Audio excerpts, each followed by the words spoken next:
One of the most tragic elements of Watamote is how Tomoko's various problems with social anxiety and self-deprecation likely wouldn't be nearly as bad as they are if she weren't a woman. Nearly all of her insecurities are rooted in issues that, while not uniquely feminine, are certainly felt more strongly by women than by men. The excessive focus on her appearance, her confusion about sex and how it relates to her life, and the way that her value as a person is almost always framed in terms of male sexual interest all serve as reminders that Tomoko's low opinion of herself is heavily influenced by her gender and the way that she is expected to interact with the world as a woman. Furthermore, Tomoko's consistent failure to live up to other people's perceived expectations of her leaves her with an idea of femininity that is distorted, misguided, and frankly sad. On that note, this is for the thumbnail. Sexy, sexy panty shot. Anime girl. Cats. Explosions. Sexy, sexy. Bernie Sanders. Fidget spinners. Boobs.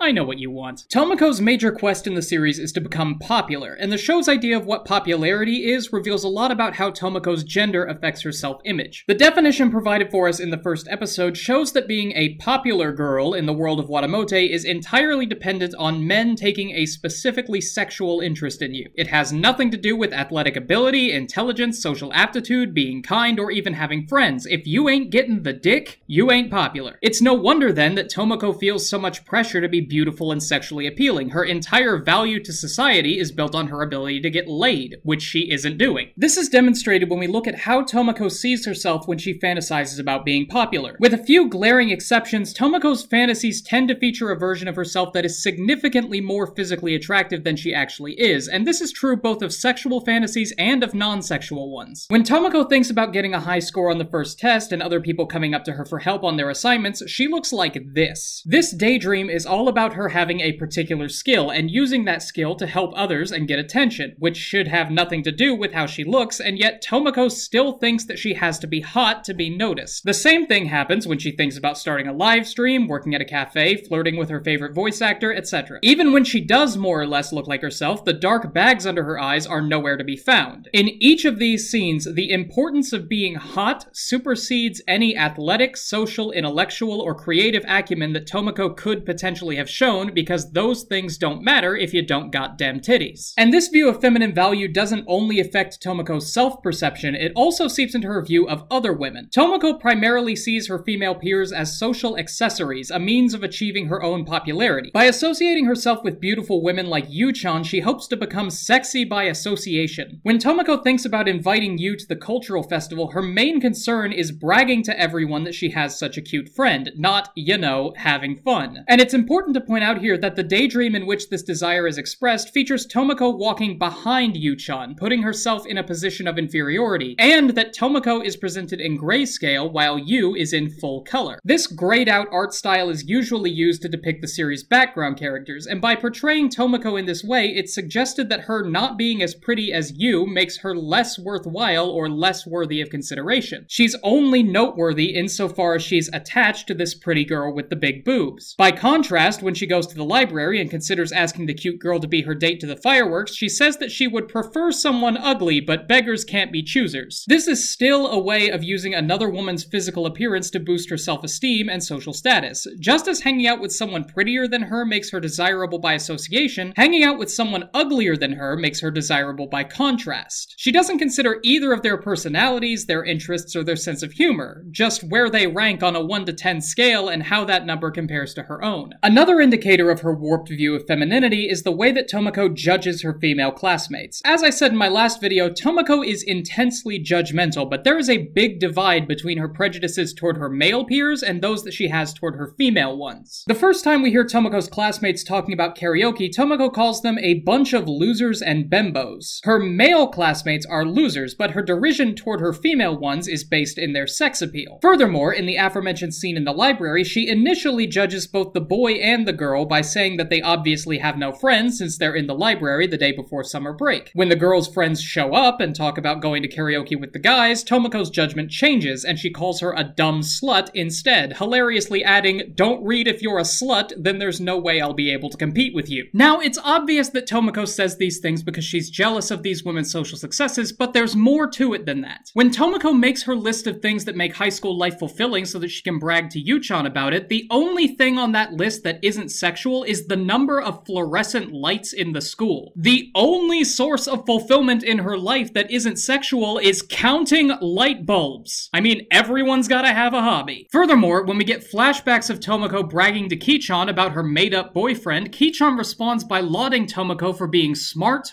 cool, and popular with the boys. This is one of the only times we see Tomoko legitimately complimented in the series, and she attains that praise through alleged sexual activity. As far as Tomoko is concerned, sex is a central, irreplaceable part of any life that's worth a damn, and she even goes so far as to say that her life is only going to get worse, so she may as well end it now and save herself the trouble. Because she's not engaging with sexuality in the way that her peers are, Tomoko feels like her life can't move forward, and this is demonstrated by the number of times she's physically stopped by sex in the series. In the second episode, she tries to climb the stairs to go home, only to get stuck behind this flirtatious couple making plans to knock boots. And after her plans to become a cabaret girl go haywire, she flees the red light district only to be stopped by a literal red light and confronted with titty robots? Are you serious? What even is this? What are these for? Jesus Christ, Japan. In a series with a protagonist this sex-obsessed, the writers had every excuse to load it down with fan service. Locker rooms, changing rooms, Tomoko changing clothes and showering, but we don't even get an obligatory pool episode. Everything that could be considered fan service happens in Tomoko's fantasies, which further serves to accentuate the difference between her sexual desire and her ability to actually have sex. This lack of real-world sexuality in the series makes every moment when it is present incredibly poignant. In the red light district, Tomoko is overwhelmed by the exaggerated sexuality around her and literally runs away. When she sees the word sex spelled out in giant capital Romanji in a magazine and reads that female hormones released during sex will make her prettier, she collapses to the ground, making this face and clutching her uterus. But most strikingly, there's only one time in the series where we actually get to see a character in a state of undress, and that's this shot of Imai from the last episode. After 3 episodes of working up the courage to ask her for help to be more social and to make friends, Tomoko slowly reaches out with quiet piano music playing as her personal growth reaches a satisfying emotional climax. Then boom! Sexy, sexy panty shot! Imai barely reacts to this, but Tomoko breaks down. Right at her most emotionally vulnerable moment, sex is thrust into Tomoko's life, and she finds herself unable to progress in the face of it. Instead, she flees the scene, collapsing on her bed and hiding from the world. Despite acknowledging sexuality as the most important part of her character when it comes to social interaction, Tomoko's lack of sexual and romantic success leads her to believe that any kind of special interest on her part is inherently undesirable. When Yuu-chan has to fill in at her uncle's cafe and calls Tomoko to cancel movie plans, Tomoko's instinctual reaction is that Yu is breaking off their friendship because she perved too hard. While Tomoko might have overstepped some bounds with Yuu-chan, the immediacy of this response shows that she sees her sexual desire as a source of potentially friendship-destroying drama, which makes her so self-conscious that she's all but unable to functionally interact with someone in a romantic or sexual context. This is why she gets so flustered when Umbrella Boy, does he have a name? Hang on.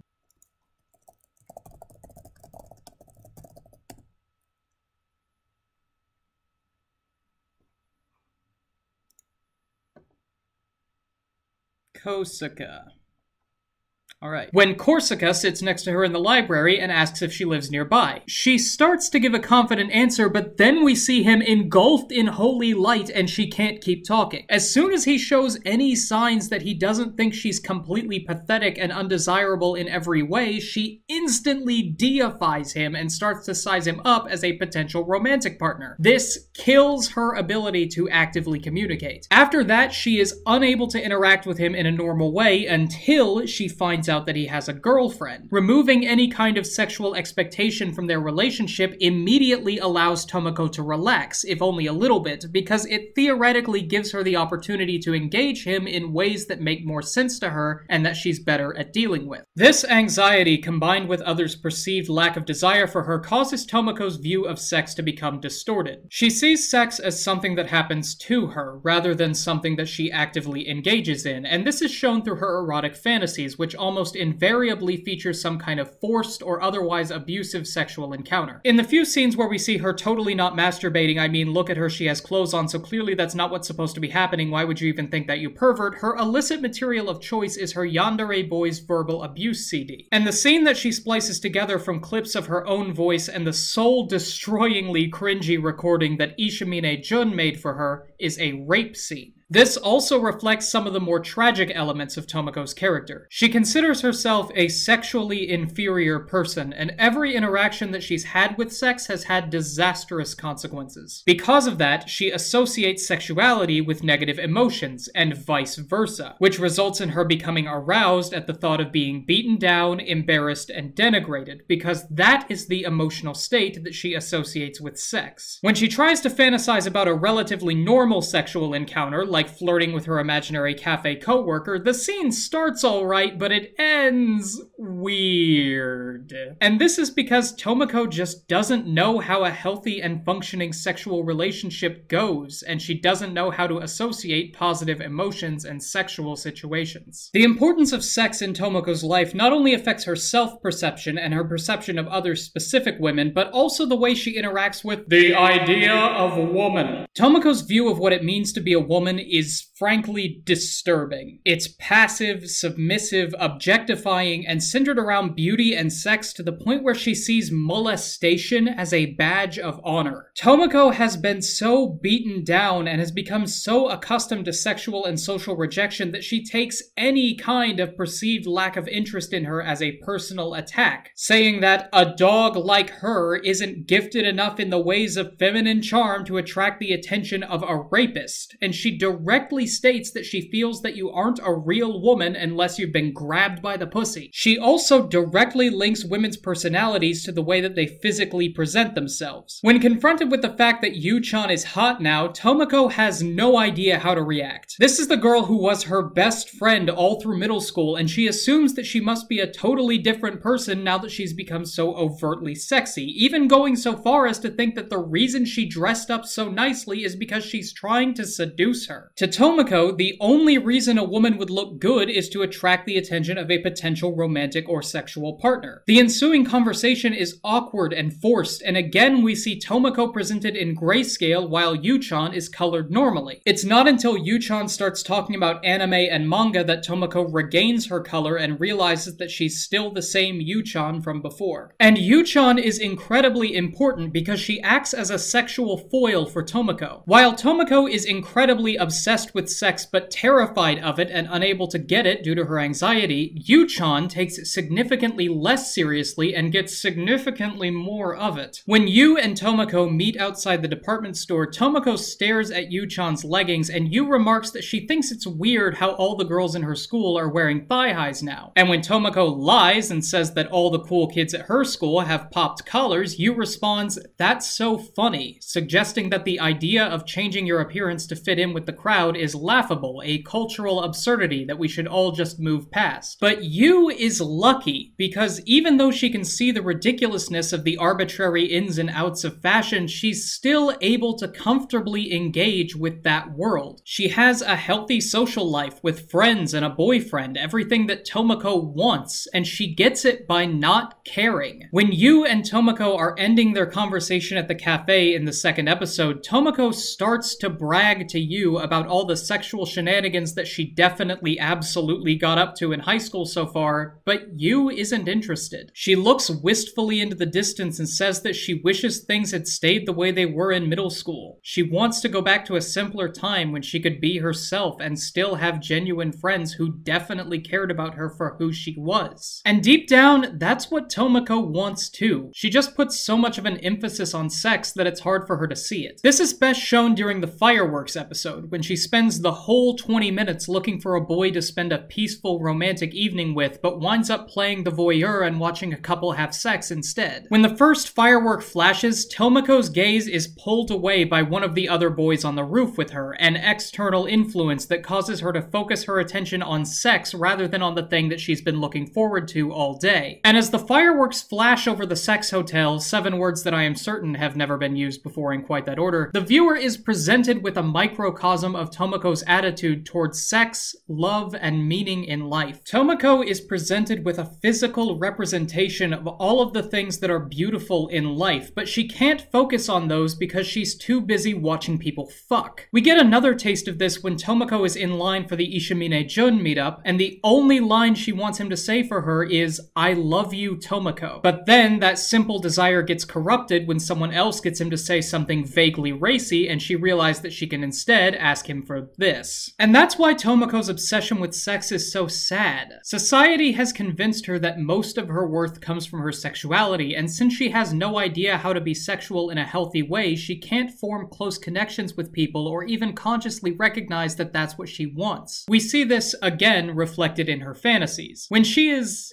enjoying the voice recording that Ishamine-jun made for her, she thinks of him touching her head and she looks like this. Hot. Then, after that moment happens, she needs emotional support and comfort, and she imagines herself with Ishamine again, except that this time she looks like herself. Her appearance also doesn't change when she fantasizes about making her own knockoff version of the SOS Brigade, or, most notably, when she fakes a dialogue about trying on costumes for the cultural festival. This last fantasy is noteworthy because it's presented in a different way than the others. Her classmates are looking through costumes for the festival, and one of them points out how they resemble costumes from anime. Upon hearing this, Tomoko is met with a subject matter that she's familiar with, something besides sex, and she's able to effectively empathize with everyone involved, which is shown by the way that she plays every part in the fantasy. But despite how screwed up and warped Tomoko's views of womanhood and sexuality are, they do get better. Or at least they start getting better. When Tomoko finally realizes that she needs to ask for help, she decides to go to Imai because she has initiative and a pleasant and social personality, which Tomoko says is everything she's been lacking. She doesn't mention Imai's looks at all. Likewise, during her last few fantasies about high school life, she's energetic, but she looks like her normal self, and her friends praise her for being smart, brave, and fast. Decidedly not for being beautiful. It's a slow start, but it is a start,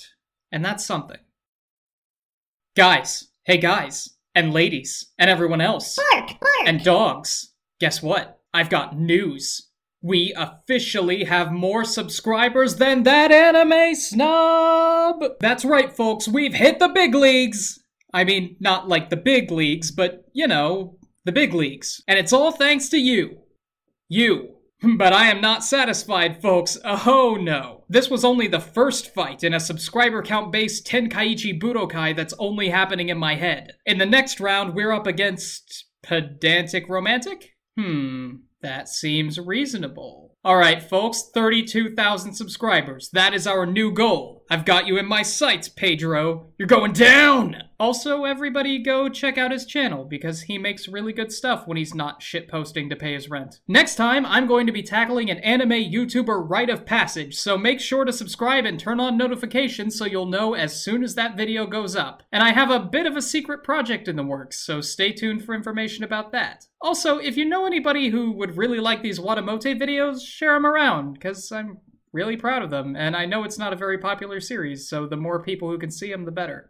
Until next time, this has been Explanation Point, signing something, I'm sure.